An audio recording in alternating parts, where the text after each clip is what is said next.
Salut, bienvenue une fois de plus sur la chaîne. Alors aujourd'hui, je vais vous apprendre comment est-ce que vous pouvez calculer le nombre de blocs ou parpaings qu'il vous faut pour votre maison ou bâtiment. Mais ça sera de manière un peu différente parce qu'aujourd'hui, on va parler des blocs ou parpaings, mais en mètres carrés, oui, mètres carrés ou par surface. Donc, je vous ouvre déjà voilà, les étapes. La première étape serait de pouvoir trouver la surface pour le mur, pardon, pour le bloc ou parpaing. Et la deuxième étape serait de trouver la surface pour le mur que nous allons construire. Donc, nous commençons par la première étape qui est de pouvoir trouver la surface du bloc. Alors, ce qu'il faut savoir, c'est que nous avons besoin d'un bloc quelconque, donc d'un parpaing ou bloc quelconque. Et puis, il y en a plusieurs. Il y en a, en tout cas, il y en a plusieurs. Il y a des 16, il y a des 15, il y a des 12, il y a des 13, il y a des 10. Alors, c'est à vous de voir qu'est-ce que vous utilisez. Il y a des 20, 25. C'est à vous de voir quel bloc vous voulez utiliser ou quel parpaing vous désirez utiliser. Alors, après que vous allez trouver ces parpaings que vous voulez utiliser, vous allez maintenant trouver sa surface. Donc, vous trouvez la surface qu'il faut pour pouvoir enfin calculer. Ouais. Donc, alors ici, ce que nous allons prendre, c'est voilà, beaucoup plus utilisé. Les parpaings de 20, 40. Alors, essayez de voir, essayez de comprendre ici. Nous ne parlons pas, je dois me mettre là, je pense. Nous ne parlons pas des, du mètre cube, mais on parle de mètres carrés. Oui, c'est de mètres carrés qu'on parle, pas de mètres cubes. Parce que quand on parle de mètres cubes, nous allons prendre la longueur, la hauteur et puis son épaisseur. Alors, cette épaisseur, souvent, c'est 15, 15 cm. Mais ici, nous allons parler de mètres carrés, la surface. Donc, malgré qu'on a cette image en 3D, mais nous allons prendre juste le DD, deux dimensions. Nous allons juste avoir la longueur, 0,40. Ensuite, sa hauteur, 0,20. Donc, nous avons 0,40, 0,20 que nous allons maintenant multiplier. Et puis, au finish, nous avons une réponse ici qui nous est de 0,08 mètres carrés. Alors, ceci peut aussi changer. Ça change par rapport au dimensionnement ou aux dimensions du bloc. Si le bloc était peut-être, là nous avions une autre dimension, ça aurait changé. Si ici était peut-être 0,50, ça changerait. Si là c'était 0,25, ça aurait aussi changé. Mais parce que ici nous avons juste 20 et 40, nous avons cette surface. Voilà. C'est par là que nous allons finir la première étape et puis passer par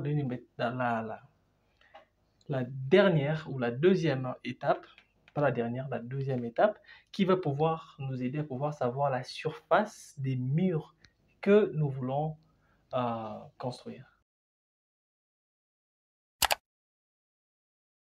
Nous voici à la deuxième étape. Alors, la deuxième étape nous dit de pouvoir trouver, nous devons donc trouver la surface du mur. Comme je vous ai expliqué au début qu'on a trouvé la surface du bloc en prenant sa longueur et puis sa hauteur, on multiplie. C'est pareil avec la surface du mur. Vous voyez? Alors, lorsqu'on parle du mur, le problème est que ce n'est pas un mur imaginaire. Ce n'est pas un mur imaginaire, c'est que vous avez déjà le périmètre. Alors, le périmètre, vous le savez très bien dans mes précédentes vidéos, comme je vous ai montré que c'est l'addition de toute longueur et largeur. C'est ce qui peut être appelé aussi une longueur cumulée. Alors, lorsque vous prenez cela, vous additionnez toutes les longueurs et puis toutes les largeurs, vous avez un mètre linéaire quelconque. Alors, on peut avoir un mur de clôture par exemple. Nous prenons l'exemple d'un mur de clôture. Nous avons peut-être un mur de clôture. Voilà. Nous avons un mur de clôture là. Alors, ces murs de clôture, nous estimons que là, nous avons sa longueur qui peut être de, on estime, hein, nous pouvons avoir une longueur peut-être de 24 mètres. Oui, donc de là à là, c'est 24 mètres. Alors, parce qu'on parle des surfaces, on va aussi prendre son hauteur. Pardon, sa hauteur. Oui. Alors, la hauteur est là. Un mur de clôture peut faire combien? Bon, ça 50, ça descend, je vais dire à 1m20, 1m50, 2 mètres. Mais bon, ici, nous prenons... On fait 2 mètres. J'allais faire 1m80, mais bon, voilà, on fait 2 mètres. Nous avons un mur de clôture qui nous fait 2 mètres et puis 24 mètres. 2 de hauteur, 24 de la longueur. Alors, pour trouver la surface, tout ce qu'il faut faire, c'est prendre le 2 là, multiplié par 24. Voilà. Donc, lorsque nous prenons le D, on multiplie ça par 24, nous avons tout simplement 48 mètres carrés. Ouais. Donc, nous avons 48 mètres carrés qui est notre surface pour les murs. Vous voyez? Donc, on a trouvé la surface pour mur, on a trouvé la surface pour mur, on a aussi trouvé la surface pour bloc.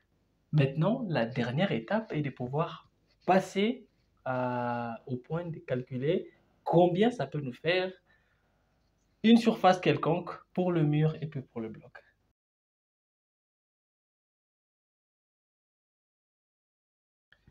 Voilà, nous sommes à la fin de la vidéo. Merci d'avoir regardé jusque-là, jusqu'à la fin. N'oubliez pas de partager. Si vous avez des questions, posez-moi dans les commentaires. Je vais vous répondre. Puis, voilà, mon numéro est toujours posté là. Voilà, on s'est dit à la prochaine vidéo.